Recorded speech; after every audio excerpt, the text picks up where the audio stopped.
أنفسنا ومن سيئات أعمالنا من يهده الله فلا مضل له ومن يضلل فلا هادي له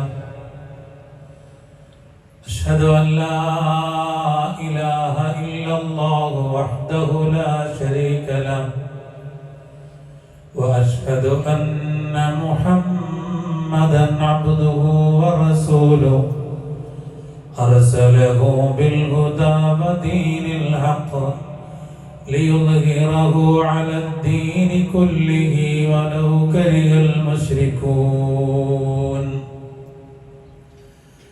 اللهم صل على محمد وعلى آل محمد كما صليت على إبراهيم وعلى آل إبراهيم إنك حميد مجيد اللهم بارك على محمد وعلى آل محمد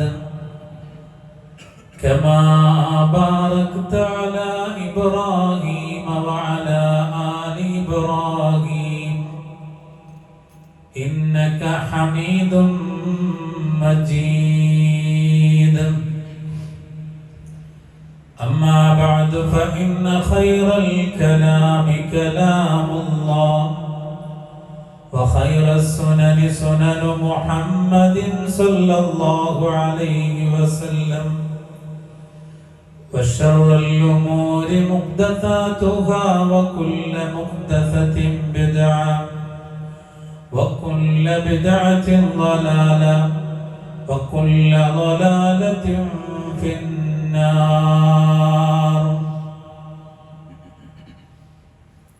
يا أيها الذين آمنوا اتقوا الله حق تقاته ولا تموتن إلا وأنتم مسلمون يا أيها الذين آمنوا اتقوا الله وقولوا قولا سديدا يصلح لكم أعمالكم ويغفر لكم ذنوبكم ومن يطع الله ورسوله فقد فاز فوزا عظيما أعوذ بالله من الشيطان الرجيم ولقد خلقنا الإنسان من سلالة من طين ثم جعلناه نطفة في قرار مكين സ്നേഹമുള്ള സത്യവിശ്വാസികളെ സത്യവിശ്വാസിനികളെ പരമകാരുണികനായ അല്ലാഹുവിൻ്റെ നിയമനിർദ്ദേശങ്ങൾ ജീവിതത്തിൽ പ്രാവർത്തികമാക്കി വിശുദ്ധിയോടുകൂടി ജീവിക്കണമെന്ന് ആദ്യമായി എന്നോടും നിങ്ങളോടും ഓർമ്മപ്പെടുത്തുകയാണ്, വസിയ്യത്ത് ചെയ്യുകയാണ്.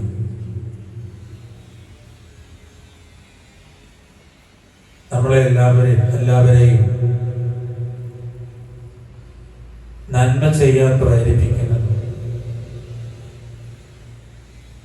തിന്മയിൽ നിന്ന് അകറ്റി നിർത്തുന്നതും അള്ളാഹുമായിട്ടുള്ള ഒരു ബന്ധമാണ്. റബ്ബിനെ കുറിച്ചുള്ള ചിന്ത അല്ലെങ്കിൽ റബ്ബുമായിട്ടുള്ള അടുപ്പം അത് അകന്നു പോയാൽ മനുഷ്യരായ നമ്മൾ വലിയ തിന്മകളിലേക്കാണ് എത്തിപ്പെടുന്നത്. അതുകൊണ്ട് തന്നെ അള്ളാഹുവിനെ അറിഞ്ഞ് അള്ളാഹുവിനെ മനസ്സിലാക്കി ജീവിച്ചാൽ അള്ളാഹു നിശ്ചയിച്ചിട്ടുള്ള സമയം വരെ മുസ്ലിമായി മുഅ്മിനായി നമുക്ക് ജീവിക്കുവാനും മരിക്കുവാനും സാധിക്കും. അള്ളാഹു അതിനെ തൗഫീഖ് ചെയ്യുമാറാകട്ടെ. നമ്മുടെ ജീവിതത്തിന്റെ ഓരോ സെക്കൻഡുകളിലും അള്ളാഹുവിനെ കുറിച്ച് ഓർക്കാനുള്ള ഒട്ടേറെ അത്ഭുതങ്ങളും അടയാളങ്ങളുമുണ്ട്. പല രൂപത്തിലും പല രീതിയിലുമാണ്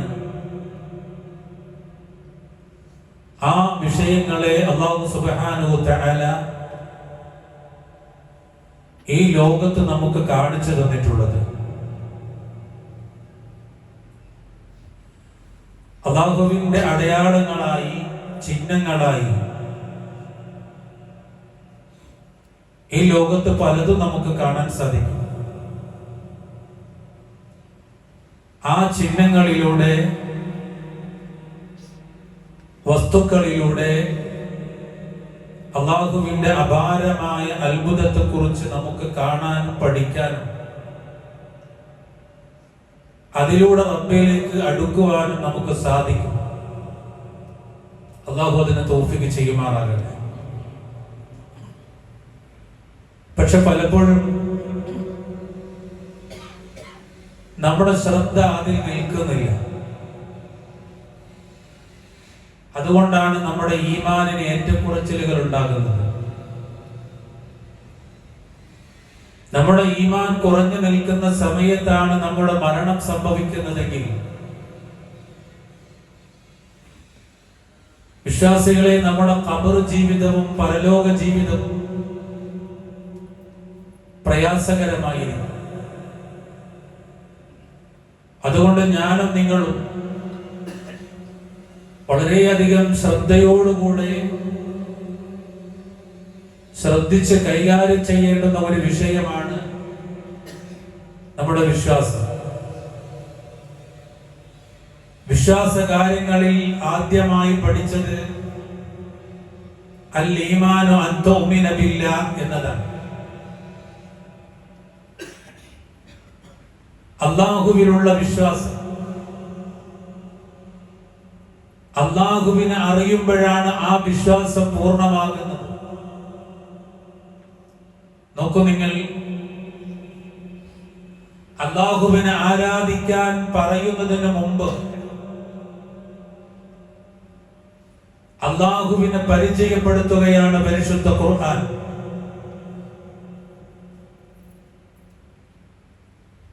പരിശുദ്ധ ഖുർആനിലെ പല സൂറത്തുകളുടെ തുടക്കവും പരിശുദ്ധ ഖുർആനിന്റെ ആദ്യ അവതരണവും പരിശുദ്ധ ഖുർആനിന്റെ ഉമ്മുൽ ഖുർആൻ എന്ന് പറയുന്ന സൂറത്തുൽ ഫാത്തിഹയുടെ ആദ്യത്തെ 3 വചനങ്ങളും ഈ ലോകത്തിന്റെ സൃഷ്ടാവിനെ പരിചയപ്പെടുത്തുകയാണ്.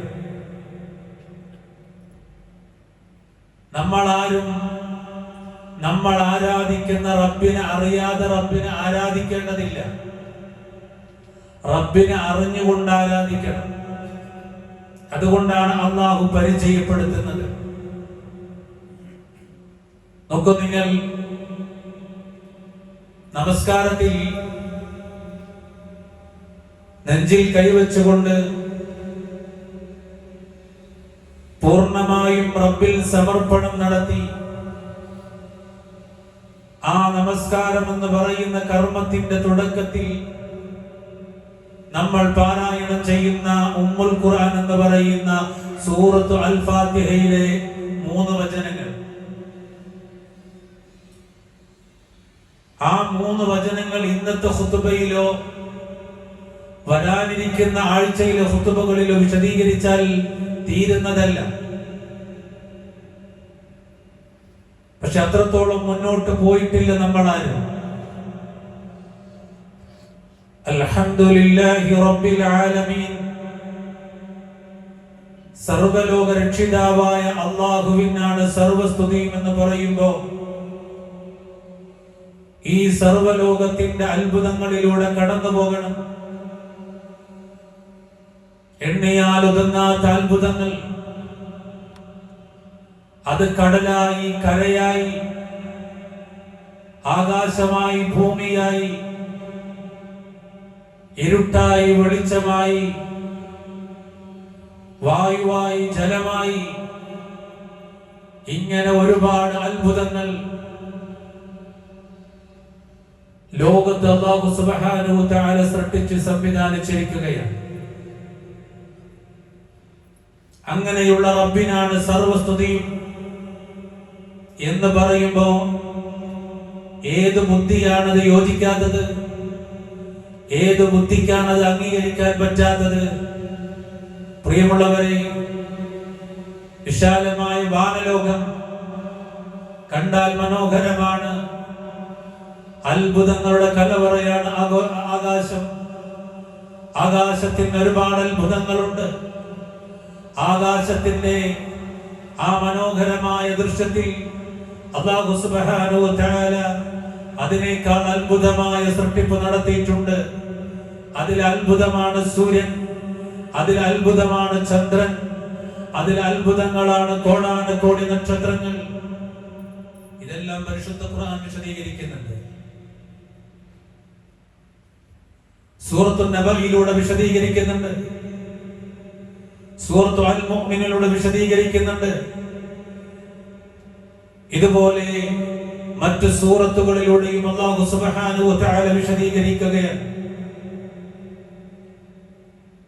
പ്രിയമുള്ളവരെ, ഈ ആയത്തുകളിലൂടെ, ഖുർആനിക വചനങ്ങളിലൂടെ ഈ ലോകത്തിന്റെ സൃഷ്ടാവിനെ ഏറെ ഇഷ്ടപ്പെടാനും അല്ലാഹുവുമായുള്ള അടുപ്പം അത് വളരെ കൂടുതൽ അടുക്കുവാനും നമുക്ക് പ്രേരണ നൽകും. പക്ഷേ ഖുർആനിലേക്ക് മടങ്ങണം. പരിശുദ്ധ ഖുർആൻ സൂറത്തു നബയിലൂടെ പറയുന്നുണ്ട്, വജഅൽനാ സിറാജൻ വഖാജ, ഒരു പ്രകാശഗോളമായി സൂര്യനെ അല്ലാഹു സുബ്ഹാനഹു വ തആല ഈ ലോകത്തിന് സംവിധാനിച്ചിരിക്കുകയാണ്. അത്രത്തോളം പ്രകാശഗോളമായി ഈ ലോകത്തെ എല്ലാവർക്കും വെളിച്ചം നൽകുന്ന ഒരു വല്ലാത്ത അത്ഭുതമായി സൂര്യനെ അല്ലാഹു സുബ്ഹാനഹു വ തആല നൽകിയിട്ടുണ്ടെങ്കിൽ അതുപോലെ ഒരു സൂര്യനെ നൽകാൻ കോടാനുകോടി മനുഷ്യരിൽ ആർക്കെങ്കിലും സാധ്യമാണോ? ലക്ഷക്കണക്കിന് വരുന്ന മനുഷ്യർക്ക് സാധ്യമാണോ? അല്ല, ലോകത്തുള്ള മുഴുവൻ മനുഷ്യരും ഒരുമിച്ച് നിന്ന് ഇതുപോലെ കെട്ടുപോകാത്ത, അണഞ്ഞു പോകാത്ത ഈ ലോകത്തുള്ള 714 കോടി ജനങ്ങൾക്കും സസ്യലതാദികൾക്കും ഇഴജന്തുക്കൾക്കും ഒരുപോലെ ഉപകാരപ്പെടുന്ന രാപ്പകലുകളാക്കി മാറ്റുന്ന ഒരു സൂര്യനെ സംവിധാനിക്കാൻ സാധ്യമാണോ? അല്ല. എങ്കിൽ ആ സൂര്യനെ സംവിധാനിച്ച സർവ്വലോക രക്ഷിതാവായ റബ്ബിനാണ് സർവസ്തുതിയും. ഇനിയും വിശദീകരണങ്ങൾ കിടക്കാണ്. ഈ സൂര്യന്റെ വലുപ്പം അറിയോ നമുക്ക്? ലക്ഷക്കണക്കിന് കിലോമീറ്ററുകൾ അകലെ നിൽക്കുന്ന സൂര്യന്റെ കിരണങ്ങൾ ഒരു സെക്കൻഡിൽ ലക്ഷക്കണക്കിന് കിലോമീറ്ററുകളോളം സഞ്ചരിച്ച് ഭൂമിയിൽ പതിച്ചാൽ നമുക്ക് വെളിച്ചം കിട്ടുന്നു. അതിന്റെ സഞ്ചാരപഥം മറിയുമ്പോ പകൽ പോയി രാത്രിയാകുന്നു. ആ പകലിനെയും രാത്രിയെയും സംവിധാനിച്ചത് സർവശക്തനായ റബ്ബാണ്. നമ്മൾ ജനിക്കുന്നതിന് മുമ്പ്, മനുഷ്യ ജനനത്തിന് മുമ്പ് സൂര്യന്റെ സംവിധാനം ഇവിടെയുണ്ട്. ഭൂമിയുണ്ട്, ആകാശമുണ്ട്, എല്ലാ സംവിധാനങ്ങളുണ്ട്. ആ സംവിധാനങ്ങളിലേക്കാണ് അല്ലാഹു സുബ്ഹാനഹു വ തആല മനുഷ്യകുലത്തെ കൊണ്ടുവരുന്നത്. സുബ്ഹാനല്ലാഹ്, അൽഹംദുലില്ലാഹി റബ്ബിൽ ആലമീൻ. ഈ ഭൂമിയുടെ വലിപ്പം നമ്മൾ അറിയണം. 13.5 ലക്ഷം ഭൂമി. ആ 13.5 ലക്ഷം വരുന്ന ഭൂമിയെ സൂര്യനിൽ കൊണ്ടുവച്ചാൽ അത്രമേൽ വലുപ്പമാണ് സൂര്യൻ. ആ സൂര്യനേക്കാൾ വലുപ്പമുള്ള ഗ്രഹങ്ങൾ ആകാശലോകത്തുണ്ട്. ആ ഗ്രഹങ്ങളുടെ അടുക്കലേക്ക് സൂര്യനെ വെച്ചാൽ ഒരു പൊട്ടുപോലെ കാണാം. സൂര്യനേക്കാൾ വലുപ്പമുള്ള 7ഓളം ഗ്രഹങ്ങൾ ഉണ്ടെന്നാണ് എന്റെ ഓർമ്മ. അതിനേക്കാൾ വലിയ പഠനങ്ങൾ നടക്കുന്നു. ആ ഗ്രഹങ്ങളുടെ മുന്നിൽ സൂര്യൻ ഒരു പൊട്ടുപോലെയാണ്. സുബ്ഹാനല്ലാഹ്, ആരാ സംവിധാനിച്ചത്? ഇനിയും കണ്ടെത്താനാകാത്ത വാനലോകത്തെ അത്ഭുതങ്ങൾ അൽഹംദുലില്ലാഹി റബ്ബിൽ ആലമീൻ, സർവശക്തനായ റബ്ബ് സംവിധാനിച്ചതാണ്. വിശ്വാസികളെ, ആ റബ്ബിനെയല്ലേ ഓർക്കേണ്ടത്, ആ റബ്ബിനെയല്ലേ ഓർക്കേണ്ടത്. ഒരാഴ്ച വരെ കഠിന ചൂടായിരുന്നു, നല്ല ചൂടായിരുന്നു. 2 ദിവസം മഴ പെയ്യുമ്പോഴേക്കും ചൂട് മാറി തണുപ്പായി. വഅൻസല മിനസ് സമാഇ മഅൻ ഫഅഖ്റജ ബിഹി മിനസ് തമറാത്തി റിസ്ഖൻ ലക്കും ഫലാ തജഅലൂ ലില്ലാഹി അൻദാദൻ വഅൻതും തഅലമൂൻ. വാനലോകത്ത് നിന്ന് വെള്ളത്തെ നൽകിയത് അല്ലാഹുവാണ്. ആരാ പ്രിയമുള്ളവരെ? ഇന്ന് കാണുന്ന മഴയെ നൽകിയത് മനുഷ്യരാണോ? മനുഷ്യർക്ക് ആർക്കെങ്കിലും കഴിയുമോ? ഹബീബായ റസൂലിന് കഴിയുമോ? അഫ്ദലുൽ ഖൽഖ് മുഹമ്മദ് റസൂലുള്ളാഹി സല്ലല്ലാഹു അലൈഹി വസല്ലം, സ്വർഗ്ഗത്തിലേക്ക് ആദ്യമായി കാലെടുത്ത് വെക്കുന്ന മുഹമ്മദ് റസൂലുള്ളാഹി സല്ലല്ലാഹു അലൈഹി വസല്ലം, പ്രിയമുള്ളവരെ, ആ പ്രവാചകന് പോലും മഴയില്ലാത്ത സമയത്ത് മഴയ്ക്ക് വേണ്ടി നിസ്കരിക്കാൻ, മഴയ്ക്ക് വേണ്ടി പ്രാർത്ഥിക്കാൻ കൽപ്പിക്കുകയാണ് ചെയ്തത്. മഴ തരാൻ കഴിവുള്ള റബ്ബിനോട് അല്ലാഹുവേ ഞങ്ങൾക്ക് വെള്ളം നൽകണേ എന്ന് പ്രാർത്ഥിച്ചുകൊണ്ട് നിസ്കരിക്കാൻ കൽപ്പിക്കുകയാണ് ഹബീബുന മുഹമ്മദ് റസൂലുള്ളാഹി സല്ലല്ലാഹു അലൈഹി വസല്ലം. അൽഹംദുലില്ലാഹി റബ്ബിൽ ആലമീൻ. വിശദീകരിക്കാൻ ആ ഒരൊറ്റ ആയത്തെടുത്ത് വിശദീകരിക്കാനുണ്ട്, പഠിക്കാനുണ്ട് ഒരുപാട്. അങ്ങനെ ആകാശലോകത്തെ കുറിച്ച് പഠിക്കാൻ, ഭൂമിയെ കുറിച്ച് പഠിക്കാൻ, കടലും കരയും അതിനെ കുറിച്ച് പഠിക്കാൻ, അവിടെയൊക്കെ അത്ഭുതങ്ങൾ ഒരുപാടുണ്ട് പ്രിയമുള്ളവരെ. ഇൻഷാ അല്ലാഹ് അതിലേക്ക് വരുമ്പോൾ നമുക്കത് മനസ്സിലാകും. നമ്മളൊരു അത്ഭുതമാണ്, വല്ലാത്ത അത്ഭുതമാണ് നമ്മൾ ഓരോരുത്തരും. ഒരു വല്ലാത്ത അത്ഭുതത്തിലാണ് അല്ലാഹു നമ്മെ സൃഷ്ടിച്ചിട്ടുള്ളത്. ഇന്നലെ കുറച്ച് കുട്ടികൾക്ക് ക്ലാസ് എടുക്കാനുള്ള അവസരം കിട്ടി. ആ കുട്ടികൾക്ക് സൂറത്തുൽ അൽ-മുഅ്മിനൂൻ 23-ാം അധ്യായത്തിലെ ചില വചനങ്ങൾ വെച്ച് മനുഷ്യന്റെ ജനനത്തിന്റെ ചില ചിത്രങ്ങളും വീഡിയോകളും കാണിച്ചുകൊണ്ട് ക്ലാസ് എടുത്തു. ആ വീഡിയോകളിലൂടെ, ചിത്രങ്ങളിലൂടെ അത്ഭുതത്തോടുകൂടെ കുട്ടികൾ കണ്ണോടിക്കുകയാണ്. അല്ലാഹു സുബ്ഹാനഹു വ തആല പറയുന്നു, വലഖദ് ഖലഖനൽ ഇൻസാന മിൻ സുലാലത്തിൻ മിൻ തീൻ. കളിമണ്ണിന്റെ സത്തയിൽ നിന്നാണ് മനുഷ്യനെ സൃഷ്ടിക്കപ്പെട്ടത്. ومنها خلقناكم وفيها نعيدكم ومنها نخرجكم تارة أخرى. ഈ മണ്ണിൽ നിന്നാണ് നിങ്ങളെ സൃഷ്ടിച്ചത്, അതേ മണ്ണിലേക്ക് തന്നെയാണ് കൊണ്ടുപോകുന്നത്, അതേ മണ്ണിൽ നിന്ന് തന്നെയാണ് നിങ്ങളെ പുനർജനിപ്പിക്കുന്നത്. പ്രിയമുള്ളവരെ, മണ്ണിലേക്ക് മടങ്ങേണ്ട മണ്ണിന്റെ മക്കളാണ് നമ്മൾ, ഖബറിലേക്ക് പോകേണ്ടവരാണ് നമ്മൾ. അല്ലാഹു പറയാണ്, വലഖദ് ഖലഖനൽ ഇൻസാന മിൻ സുലാലത്തിൻ മിൻ തീൻ. കളിമണ്ണിന്റെ സത്തയിൽ നിന്നാണ് തീർച്ചയായും മനുഷ്യനെ സൃഷ്ടിച്ചത്. സുമ്മ ജഅൽനാഹു നുത്ഫതൻ ഫീ ഖറാറിൻ മക്കീൻ. പിന്നീട് നുത്ഫത്തിനെ അഥവാ ബീജകണങ്ങളെ ഭദ്രമായ സ്ഥലത്ത് അല്ലാഹു സുബ്ഹാനഹു തആല അതിനെ ജഅൽനാഹു, നാം അതിനെ ആക്കിയിരിക്കുന്നു. ഏതായി ഭദ്രമായ സ്ഥലം? ഉമ്മയുടെ ഗർഭപാത്രമാണ്. 3 അറകളാൽ ആവരണം ചെയ്യപ്പെട്ട ഉമ്മയുടെ ഗർഭപാത്രമാണ്. ആ ഗർഭപാത്രത്തിലേക്ക് നുത്ഫത്ത് ചെന്നാൽ സുമ്മ ഖലഖനൻ നുത്ഫത അലഖാ. പഠിക്കണേ പ്രിയപ്പെട്ട വിശ്വാസികളെ, പരിശുദ്ധ ഖുർആനിന്റെ വചനമാണ് പറയുന്നത്. നുത്ഫത്തിനെ അല്ലാഹു സുബ്ഹാനഹു വ തആല അലഖത്താക്കുകയാണ്. ഇത് തന്നെയാണ് സൂറത്തുൽ അലഖിലൂടെ അല്ലാഹു പഠിപ്പിച്ചത്. ഇഖ്റ ബിസ്മി റബ്ബിക്കല്ലദീ ഖലഖ് ഖലഖൽ ഇൻസാന മിൻ അലഖ്. ആദ്യമായി ഇറങ്ങിയ വചനങ്ങളിലൂടെ അല്ലാഹു പഠിപ്പിക്കുന്നത്, നിന്നെ സൃഷ്ടിച്ച നിന്റെ റബ്ബിന്റെ നാമത്തിൽ നബിയെ വായിക്കണേ. എങ്ങനെയാണ് സൃഷ്ടിച്ചത്? ഖലഖൽ ഇൻസാന മിൻ അലഖ്.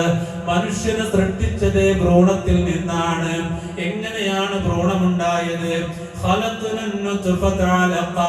ആ ബീജകണങ്ങളെ അലഖത്തായിട്ട് അല്ലാഹു മാറ്റുകയാണ്. فخلقنا العلقة مضغة فخلقنا المضغة عظاما. രക്തപിണ്ഡത്തെ മാംസപിണ്ഡങ്ങളാക്കി മാറ്റുന്നു.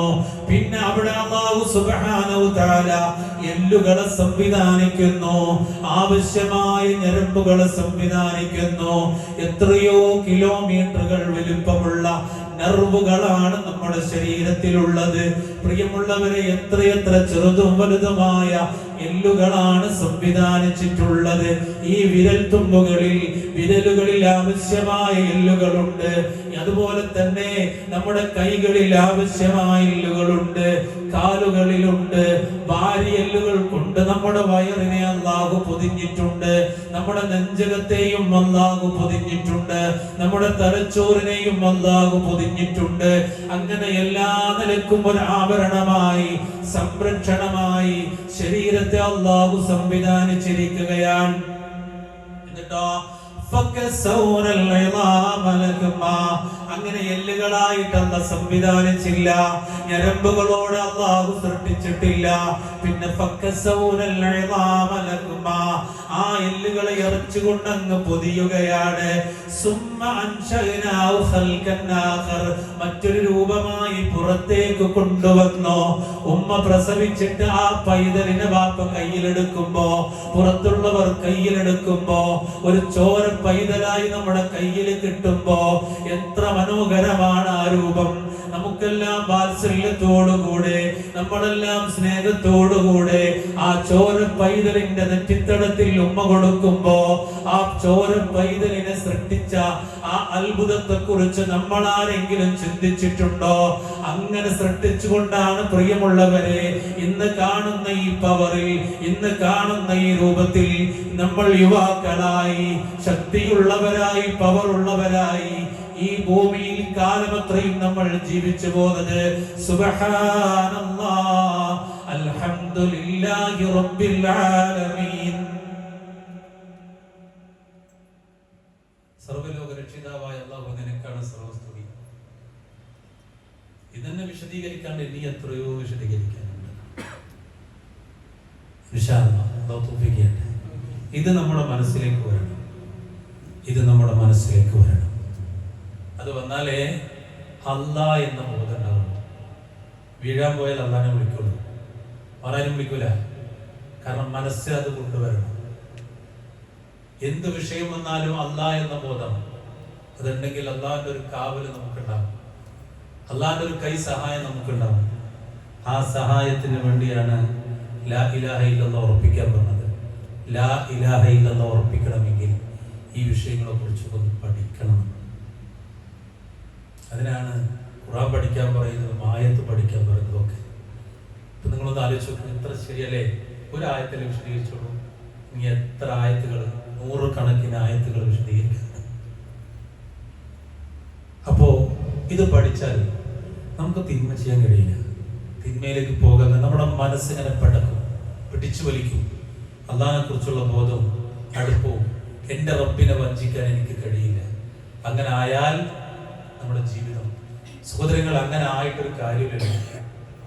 ഉടനെ നമുക്ക് നാശങ്ങളും നഷ്ടങ്ങളും അല്ലേ വരുന്നത്. പിന്നെന്തിനാ ഈ വെള്ളിയാഴ്ചയുടെ ഇന്നത്തെ സുബഹിസ്കരിച്ചു വന്ന് നമ്മുടെ ജീവിതത്തിൽ, നമ്മുടെ ആ ദിവസത്തിൽ കിട്ടുന്ന ഒരു അനുഭൂതിയില്ലേ, ഈ ജുമാക്ക് പങ്കെടുത്തപ്പോൾ കിട്ടുന്ന ഒരു അനുഭൂതിയില്ലേ, ഇനി ശേഷമുള്ള വഖ്തുകൾ നിസ്കരിക്കുമ്പോൾ കിട്ടുന്ന ഒരു അനുഭൂതിയില്ലേ, പള്ളിയിൽ ജമാഅത്തിൽ പങ്കെടുത്ത് നിസ്കാരം കഴിഞ്ഞ് അല്പനേരം അവിടെ ഇരുന്ന് അത് കിട്ടുന്ന അനുഭൂതി നമുക്ക് വേറെ എവിടെ നിന്നാണ് വിശ്വാസികളെ കിട്ടുക?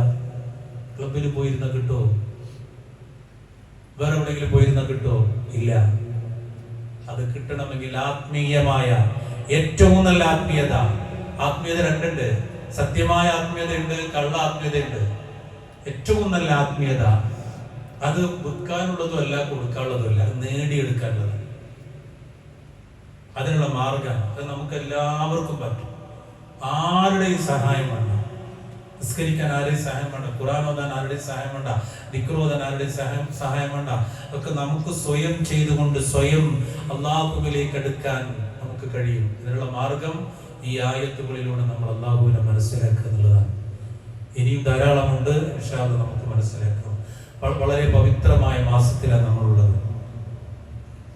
ദുൽഖഅദ് മാസപ്പോ അടുത്തത് ദുൽഹജ്ജാണ്. 4 മാസങ്ങളെ പവിത്രമായി എണ്ണി. അതിൽ ഒന്നാമത്തത് ദുൽഖഅദാണ്. 3 തുടർച്ചയായിട്ട് വരാൻ. ദുൽഖഅദ്, ദുൽഹിജ്ജ, അതേപോലെ തന്നെ മുഹറം. അതിന് പവിത്രതകളുണ്ട്. ഈ 3 മാസങ്ങളെ നന്നായിട്ട് ഉപയോഗിക്കണം. അല്ലാഹുവിന്റെ റസൂൽ പഠിപ്പിച്ചെന്ന കർമ്മങ്ങൾ നമ്മൾ അതിൽ ഉപയോഗപ്പെടുത്തണം. ദിക്റുകളും തസ്ബീഹുകളും തഹ്ലീലുകളും തക്ബീറുകളും ചൊല്ലി നമ്മുടെ ജീവിതത്തെ പരിശുദ്ധമാക്കണം. നമസ്കാരത്തെ ഒഴിവാക്കാതെ അതിന്റെ ഗൗരവം മനസ്സിലാക്കി അത് നിലനിർത്തി കൊണ്ടുപോകണം. സുന്നത്തായ നോമ്പുകൾ എടുക്കാൻ കഴിയുന്നവർ തിങ്കളും വ്യാഴവും അതുപോലെ മാസത്തിൽ അയ്യാമുൽ ബീദിന്റെ നോമ്പും ഒക്കെ എടുക്കണം. ദുൽഹിജ്ജയിലെ പ്രത്യേകമായ നോമ്പുണ്ട്, ഇൻഷാ അല്ലാഹ് നമുക്ക് വിശദീകരിക്കാം. അങ്ങനെ അല്ലാഹുവിന്റെ റസൂൽ കാണിച്ചു തന്നതുപോലെ ഈ മാസങ്ങളെ ഏറ്റവും നല്ല മാസങ്ങളായി അല്ലാഹുവിന്റെ റസൂൽ പഠിപ്പിച്ചിട്ടുണ്ടെങ്കിൽ അതേപോലെ അംഗീകരിച്ച് അമൽ ചെയ്ത് മുന്നോട്ട് പോകണം. അതുപോലെ തന്നെ ഈ മാസങ്ങളിൽ അല്ലാഹുവിനെ മനസ്സിലാക്കാൻ വേണ്ടിയാണ് ഇന്നത്തെ ഖുതുബയിൽ വിഷയം പറഞ്ഞത്. ഇനിയും ധാരാളം പറയാനുണ്ട്.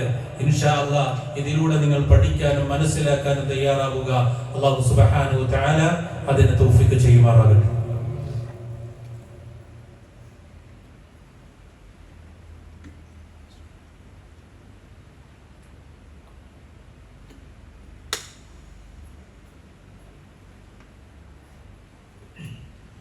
അൽഹംദുലില്ലാഹ് വസ്സലാത്തു വസ്സലാമു അലാ റസൂലില്ലാഹ് വഅലാ ആലിഹി വസഹ്ബിഹി അജ്മഈൻ. അമ്മാ ബഅദ്. ഊസികും സാനിയ ബിത്തഖ്വല്ലാഹ്. ഒരിക്കൽ കൂടി അല്ലാഹുവിനെ സൂക്ഷിക്കണമെന്ന് ഓർമ്മപ്പെടുത്തുകയാണ്, ഉപദേശിക്കുകയാണ്. കഴിവിന്റെ പരമാവധി അറിവ് നേടുന്ന സദസ്സുകൾ ഉപയോഗപ്പെടുത്തുക. അറിവ് നേടുമ്പോഴാണ് മനുഷ്യനെ നന്നാവാൻ പറ്റുകയുള്ളൂ. പിഴവുകളില്ലാതെ കുറ്റങ്ങളില്ലാതെ ജീവിക്കാൻ സാധിക്കുകയുള്ളൂ. അല്ലാഹു അതിനെ തൗഫീഖ് ചെയ്യുമാറാകട്ടെ. ഈ പള്ളിയും ഇതിന്റെ പ്രവർത്തകരും നിരന്തരമായി അതിനു വേണ്ടി പ്രയത്നിച്ചു കൊണ്ടിരിക്കുന്നുണ്ട്. അതിന്റെ ഭാഗമായി ഇൻഷാ അല്ലാഹ് നാളെ 4:30 സ്ത്രീകൾക്ക് മാത്രമായിട്ടുള്ള ഒരു വനിതാ വിജ്ഞാനവേദി നടക്കുന്നുണ്ട്. അസ്റിന് ശേഷം ഈ പള്ളിയിൽ വെച്ച് തന്നെയാണ്. ഇൻഷാ അല്ലാഹ് കഴിവിൻ്റെ പരമാവധി നമ്മുടെ വീട്ടിലെ ഉമ്മമാരും നമ്മുടെ മക്കളും നമ്മുടെ സഹോദരിമാരും ഒക്കെ പങ്കെടുക്കണം. തീരുമാനമെടുക്കണം. നിങ്ങൾ അല്ലാഹു അതിനെ തൗഫീഖ് ചെയ്യുമാറാകട്ടെ. അപ്പോൾ നാളെ 4:30 മണിക്ക് നമ്മുടെ വീട്ടിലുള്ള സഹോദരിമാരെ ഉമ്മമാരെ ഒക്കെ പറഞ്ഞേക്കുക. അതേപോലെ തന്നെ ഇതുമായി ബന്ധപ്പെട്ട് പ്രവർത്തിക്കുന്ന വനിതാ വിങ്ങും നന്നായി പ്രവർത്തിക്കുക, സന്ദേശങ്ങൾ എത്തിക്കുക. അല്ലാഹു അതിന് തൗഫീഖ് ചെയ്യുമാറാകട്ടെ. അതേപോലെ തന്നെ പല ഭാഗങ്ങളിലും ഹൈസ്കൂൾ, ഹയർ സെക്കൻഡറി തലങ്ങളിൽ പഠിക്കുന്ന കുട്ടികൾക്കുള്ള പഠനം വളരെ അനിവാര്യമാണ്. കേരളത്തിന്റെ പല ഭാഗങ്ങളിൽ അത് നടന്നുകൊണ്ടിരിക്കുകയാണ്. ചിലയിടങ്ങളിലൊക്കെ ക്ലാസ് എടുക്കാനുള്ള അവസരം കിട്ടിയിട്ടുണ്ട്. അപ്പൊ നമ്മളവിടെ പോകുമ്പോൾ ആ ചെറിയ മക്കളെ അല്ലെങ്കിൽ ആ പ്രായത്തിലുള്ള മക്കൾ ഇങ്ങനെ 2-3 മണിക്കൂർ ക്ഷമയോടുകൂടെ അവതരിപ്പിക്കുന്ന വിഷയങ്ങൾ പഠിക്കാനിരിക്കുമ്പോൾ നാളെ നമുക്കത് ഗുണം നൽകും. യാതൊരു സംശയക്കാര്യത്തിലില്ല. 10 കുട്ടികളെ പഠിച്ചാൽ 5 കിട്ടിയാൽ ആ 5 കുടുംബത്തിനും അതുപോലെ മറ്റുള്ളവർക്കും ഉപകാരപ്പെടും. ഇൻഷാ അല്ലാഹ് അതുപോലെ ഒരു ക്യാമ്പ്, സഹവാസ് ക്യാമ്പ് ചാലകം എന്ന പേരിൽ ശനി ഞായർ 24, 25 തീയതികളിൽ ആൽത്തറ മസ്ജിദിൽ വെച്ച് നടക്കുന്നുണ്ട്. അതുകൊണ്ട് ഹൈസ്കൂൾ തലത്തിലുള്ള വിദ്യാർത്ഥികൾ ഉണ്ടെങ്കിൽ പേര് രജിസ്റ്റർ ചെയ്ത് ആ ക്ലാസ്സിൽ പങ്കെടുപ്പിക്കണമെന്ന് ഇൻഷാ അല്ലാഹ് ഓർമ്മപ്പെടുത്തുകയാണ്. അതേപോലെ തന്നെ നമ്മുടെ മദ്രസ സംവിധാനം, നമ്മുടെ മദ്രസയിൽ കുട്ടികൾ വരട്ടെ, അവർ പഠിക്കട്ടെ. ഖുർആൻ തജ്വീദോടുകൂടെ ഹർഫ് മൊഴിഞ്ഞ്, അങ്ങനെയാണ് പഴമക്കാർ പറയാം, ഹർഫ് മൊഴിഞ്ഞ് ഓതാൻ നമ്മുടെ മക്കൾക്ക് കഴിയണം. ഇപ്പോൾ ഭൗതിക വിദ്യാഭ്യാസം നേടി ഉയർന്ന മാർക്ക് വാങ്ങിച്ച് വിജയിച്ച പല കുട്ടികളും നമ്മുടെ വീട്ടിലുണ്ടാകും. +2 റിസൾട്ട് വന്നു, 10ാം ക്ലാസ്സിന്റെ കുറച്ച് മുമ്പ് വന്നു. ഒരുപക്ഷെ അതിൻ്റെ ഒക്കെ സന്തോഷത്തിലാണ്. അല്ലാഹു ആ സന്തോഷം നിലനിർത്തട്ടെ. ഉയർന്ന പദവിയിൽ പഠിക്കാൻ അല്ലാഹു അവർക്ക് തൗഫീഖ് ചെയ്യട്ടെ. പക്ഷെ അതോടൊപ്പം മതബോധം അവർക്കുണ്ടാകും. ആ മതബോധം ഉണ്ടാക്കുന്ന ക്ലാസ്സുകളിൽ അവരെ ചേർത്താലേ നമുക്ക് ആ കുട്ടികളെ കിട്ടുകയുള്ളൂ. അപ്പം അതുകൊണ്ട് നമ്മുടെ മദ്രസയിൽ അതിൻ്റെ അഡ്മിഷൻ തുടരുന്നുണ്ട്. അത് ഇവിടെ പഠിക്കുന്ന അതിനെ പഠിക്കാൻ പ്രായമുള്ള കുട്ടികൾ നമ്മുടെ വീട്ടിലുണ്ടെങ്കിൽ ഇൻഷാ അല്ലാഹ് അതുമായി ബന്ധപ്പെട്ട് നമ്മുടെ മക്കളെ മദ്രസയിൽ ചേർക്കണം. അല്ലാഹു അതിനെ തൗഫീഖ് ചെയ്യുമാറാകട്ടെ. ഉദ്ഹിയത്തുമായി ബന്ധപ്പെട്ട കാര്യങ്ങൾ കഴിഞ്ഞ ഖുത്ബയിലൊക്കെ സൂചിപ്പിച്ചിരുന്നു. ഇൻഷാ അല്ലാഹ് ഒരാടിൻ്റെ എമൗണ്ട് ഒക്കെ അവിടെ എഴുതി വെച്ചിട്ടുണ്ട്, ഖുത്ബയിൽ പറഞ്ഞിട്ടുണ്ട്. ഉദ്ഹിയത്തിൽ പങ്കെടുക്കാൻ ആഗ്രഹിക്കുന്ന ആളുകൾ നേരത്തെ തന്നെ ആ സംഖ്യ കൊടുത്തുകൊണ്ട് ഇൻഷാ അല്ലാഹ് ആ ഒരു കർമ്മത്തിന് സാക്ഷികളാവുക. അല്ലാഹു സുബ്ഹാനഹു വ തആല അതിനെ തൗഫീഖ് ചെയ്യുമാറാകട്ടെ. ദുൽഹിജ്ജയുടെ പവിത്രതയും അതുപോലെ ഉദ്ഹിയത്തുമായി ബന്ധപ്പെട്ട വിഷയങ്ങളൊക്കെ അടുത്ത ആഴ്ചകളിൽ നമുക്ക് സംസാരിക്കാം. അല്ലാഹു സുബ്ഹാനഹു വ തആല അതിനെ തൗഫീഖ് ചെയ്യുമാറാകട്ടെ. അല്ലാഹുവേ, ഞങ്ങൾ വന്നുപോയ ചെറുതും വലുതുമായ പാപങ്ങളെ നീ പൊറുക്കണേ റഹ്മാനെ. അല്ലാഹുവേ, മുസ്ലിമായി മുഅ്മിനായി ജീവിച്ച് മരിക്കാൻ ഞങ്ങൾക്ക് തൗഫീഖ് നൽകണം റഹ്മാനെ. അല്ലാഹുവേ, പരിശുദ്ധ ഖുർആനിലൂടെ വചനങ്ങളിലൂടെ നിന്നെ മനസ്സിലാക്കി നിന്നിലേക്ക് അടുക്കുന്ന സത്യവിശ്വാസികളുടെ കൂട്ടത്തിൽ ഞങ്ങളെ നീ ഉൾപ്പെടുത്തണേ റഹ്മാനെ. അല്ലാഹുവേ, ഞങ്ങളെയും ഞങ്ങളുടെ കുടുംബത്തെയും ഞങ്ങളുടെ മക്കളെയും സാലിഹീങ്ങളുടെ കൂട്ടത്തിൽ ഉൾപ്പെടുത്തണേ റഹ്മാനെ. അല്ലാഹുവേ, അപകട മരണങ്ങളിൽ നിന്നും മാരക രോഗങ്ങൾ ഞങ്ങൾ നീ കേൾക്കണേ റഹ്മാനെ. അല്ലാഹുവേ, രോഗം കൊണ്ട് പ്രയാസപ്പെടുന്ന ധാരാളം ആളുകളുണ്ട് റഹ്മാനെ. അവർക്ക് നീ ശിഫ നൽകണം റഹ്മാനെ. നിന്റെ ശിഫയല്ലാതെ ഒരു ശിഫയല്ല റബ്ബേ. ഷാഫിയായ നാഥ, ശിഫ നൽകണം റഹ്മാനെ. അല്ലാഹുവേ, ഞങ്ങളോടൊപ്പം ഉണ്ടായിരുന്ന പല ആളുകളും ഇന്ന് ഞങ്ങളോടൊപ്പമില്ല. അവരെല്ലാവരും മരണപ്പെട്ടു പോയവരാണ് റഹ്മാനെ. അവർക്ക് നീ മഗ്ഫിറത്തും റഹ്മത്തും പ്രദാനം ചെയ്യണം റഹ്മാനെ. അല്ലാഹുവേ, അവർക്ക് നീ മഗ്ഫിറത്തും റഹ്മത്തും പ്രദാനം ചെയ്യണം റഹ്മാനെ.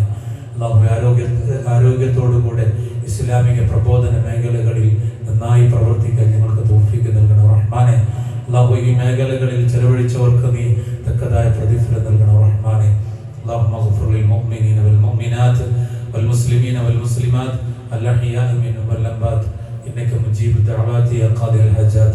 اللهم أجرنا من النار، اللهم أجرنا من النار، اللهم أجرنا من النار. ربنا آتنا في الدنيا حسنة وفي الآخرة حسنة وقنا عذاب النار. ربنا هب لنا من أزواجنا وذرياتنا قرة أعين واجعلنا للمتقين إماما. ربنا ظلمنا أنفسنا وإن لم تغفر لنا وترحمنا لنكونن من الخاسرين. ربنا اصرف عنا عذاب جهنم إن عذابها كان غراما إنها ساءت مستقرا ومقاما. ربنا تقبل منا دعاءنا إنك أنت السميع العليم وتب علينا إنك أنت التواب الرحيم واغفر لنا يا غافر المذنبين. آمين برحمتك يا أرحم الراحمين. والحمد لله رب العالمين. وصلى الله على محمد وآله وصحبه أجمعين.